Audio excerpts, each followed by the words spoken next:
লক্ষ্মীপুরের বন্ধু মোহাম্মদ আরমান হোসেন সিয়াম, তাকে প্রশ্ন করবেন ফদিলাতুল উস্তাজ কারি মোহাম্মদ আব্দুল্লাহ।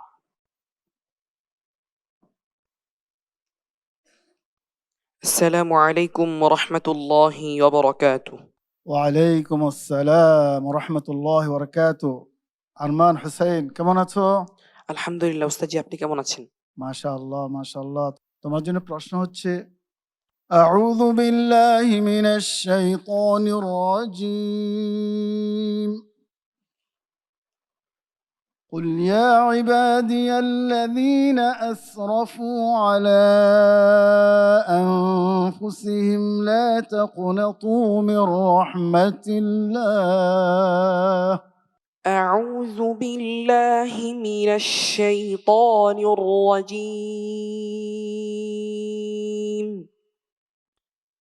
بسم الله الرحمن الرحيم. قل يا عبادي الذين أسرفوا على أنفسهم لا تقنطوا من رحمة الله إن الله يغفر الذنوب جميعا إنه هو الغفور الرحيم.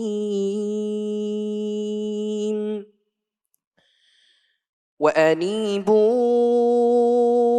إلى ربكم وأسلموا له من قبل أن يأتيكم العذاب وأسلموا له من قبل أن يأتيكم العذاب ثم لا تنصرون واتبعوا أحسن ما أنزل إليكم من ربكم من قبل أن يأتيكم العذاب بغتة وأنتم لا تشعرون أن تقول نفس يا حسرة على ما فرطت في جنب الله يا حسرة على ما فرطت في جنب الله وإن كنت لمن الساخرين أو تقول لو أن الله هداني لكنت من المتقين أو تقول حين ترى العذاب لو أن لي كرة فأكون من المحسنين بلى قد جاءتك آياتي فكذبت بها واستكبرت وكنت من الكافرين. حسبك. صدق الله العظيم. মাশাআল্লাহ। আমরা লক্ষ্মীপুরের বন্ধু আরমান হোসেন সিয়ামের ঠান্ডা একটি তিলাওয়াত শুনলাম। হয়তো সুরের এত কারুকার্যতা নেই, কিন্তু এত চমৎকার একটি তিলাওয়াত ইফতারের পূর্ব মুহূর্তে সত্যি আমাদের হৃদয়কে শান্ত করেছে। আলহামদুলিল্লাহ। আমরা তার তিলাওয়াত সম্পর্কে এবার মন্তব্য শুনবো প্রশ্নকারী ওস্তাজ কারি মোহাম্মদ আব্দুল্লাহ আপনার কাছ থেকে। মাশাআল্লাহ। আরমান হুসাইন, তুমি একটা নিজস্ব তোমার সুরে তেলাওয়াত করেছ। আমি কারোর সাথে মিল পাই নাই, এটা তোমার জন্য একটা কৃতিত্ব। আলহামদুলিল্লাহ। তো তোমার জন্য মুলাহাজা হচ্ছে, তোমার সুরের যে ধারাবাহিকতাটা, এটার মধ্যে একটু ছন্দপতন ঘটেছে। ভবিষ্যতে তুমি সুরের যেন ধারাবাহিকতা থাকে, এটা তুমি চেষ্টা করবা। আর তোমার আওয়াজ খুবই সুন্দর, মাশাআল্লাহ। তোমার জন্য অনেক দোয়া, অনেক শুভকামনা। আল্লাহ রাব্বুল আলামিন তোমাকে একজন কোরআনের পাখি হিসাবে কবুল করুক।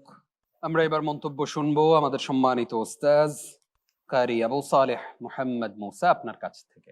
মাশাআল্লাহ, আরমান হোসেন সিয়াম। আরবের শায়েখগণ যে তেলাওয়াত পছন্দ করেন, যে তেলাওয়াতের মধ্যে কোনো লৌকিকতা থাকবে না, কোনো বাড়াবাড়ি থাকবে না, ছাড়াছাড়ি থাকবে না, সেই তেলাওয়াত তুমি করতে পেরেছো। মাশাআল্লাহ, এটা তোমার অনেক বড় একটি গুণ। আল্লাহ তোমাকে তৌফিক দান করুন।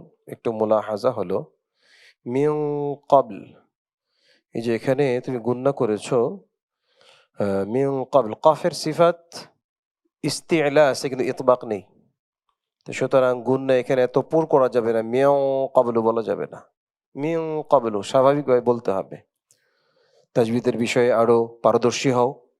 আল্লাহ তোমাকে বড় একজন কারি এবং হাফেজ আলিম হিসেবে কবুল করুন, আমিন। এবার আমরা মন্তব্য শুনবো আমাদের আরো একজন সম্মানিত বিদগ্ধ বিচারক উস্তাজ অধ্যাপক আব্দুল মতিন আজহারি আপনার কাছ থেকে। বিসমিল্লাহ মাশাআল্লাহ। আরমান হুসাইন সিয়াম তিলাওয়াত করেছে অকৃত্রিমভাবে।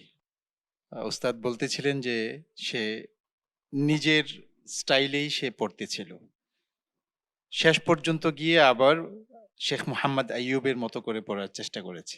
সেই আরাকান থেকে এসে হিজরত করে মসজিদে নববীর ইমাম এবং খতিব হয়েছেন। এত বড় সফলতার স্বাক্ষর পৃথিবীর কোনো হাফেজ রাখতে পেরেছে কিনা আমার জানা নেই। তো শেখ মোহাম্মদ আইয়ুবের মতো একজন শিল্পী হওয়ার জন্য তুমি যে ডানা মেলেছো, সাহস করেছো, আল্লাহ পাক তোমাকে এই যাত্রায় আল্লাহ পাক তোমার সহায় হন এবং আল্লাহ পাক তোমাকে কোরআনের একজন বড় মাপের স্কলার হিসেবে কবুল করুন। আল্লাহুম্মা আমিন। আরমান হোসেন সিয়াম, অনেক সুন্দর লাগলো তোমার তেলাওয়াত, তোমার জন্য অনেক দোয়া রইলো। আগামী দিনগুলোতে অনেক বেশি ভালো করবে, আমরা তোমার কাছ থেকে সেটাই প্রত্যাশা করি। السلام عليكم ورحمة الله وبركاته.